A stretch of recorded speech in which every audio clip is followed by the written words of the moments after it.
I think it's really interesting that you mentioned that this is sort of a typical Russian or Soviet negotiation strategy, being very aggressive, maximalist demands, really pushing all the time. If you look at back at maybe the modern history, does that typically work? And are there lessons in how the US has previously negotiated with Russia or the Soviet Union that maybe Trump administration could look to and take lessons in how best to counter that very aggressive negotiation strategy?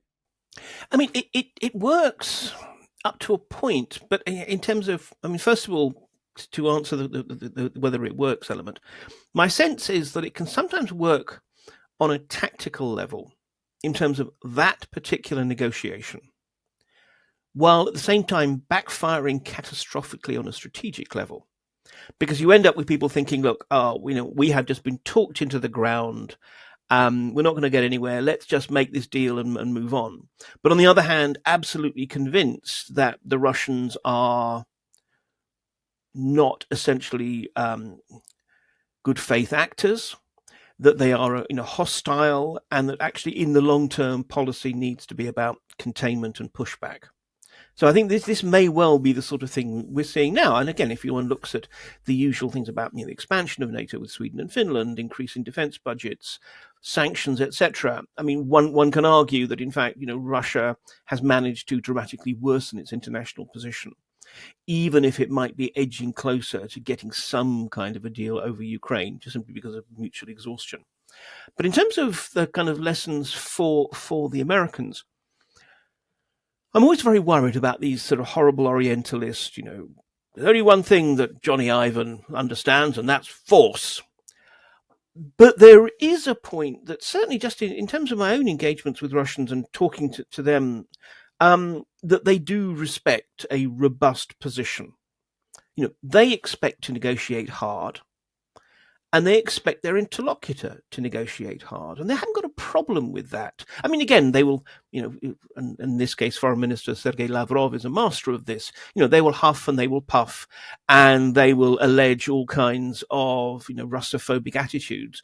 But when it comes down to it, they know where they are when they're haggling. Where the Russians actually seem to be totally at sea is precisely when they are approached, not so much with a kind of realpolitik transactional style of negotiation, but one which is values based, and one which is much more about, why can't we all get along? Let's find some happy consensus, because they don't trust it.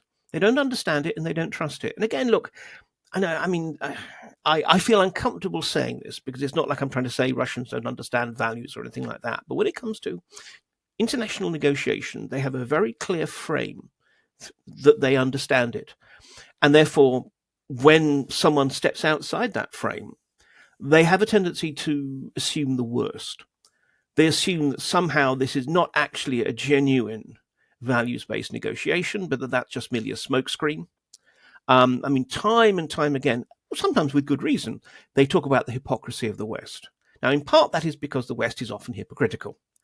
But it is also because precisely when the West talks values, there's always this sense of, okay, but what's really going on here? You talk about human rights, you talk about democracy, what are you really getting at?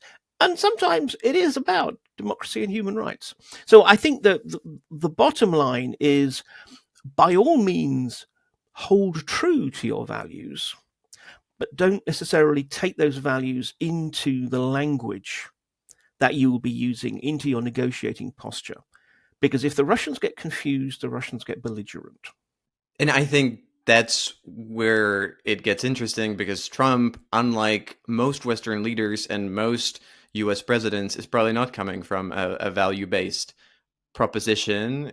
And he is known to be a tough negotiator. And at the same time, he is known to be very impulsive rather than coming with some pre-planned strategy. And as you have often said, Putin is kind of similar, that he's not a strategist but a tactician.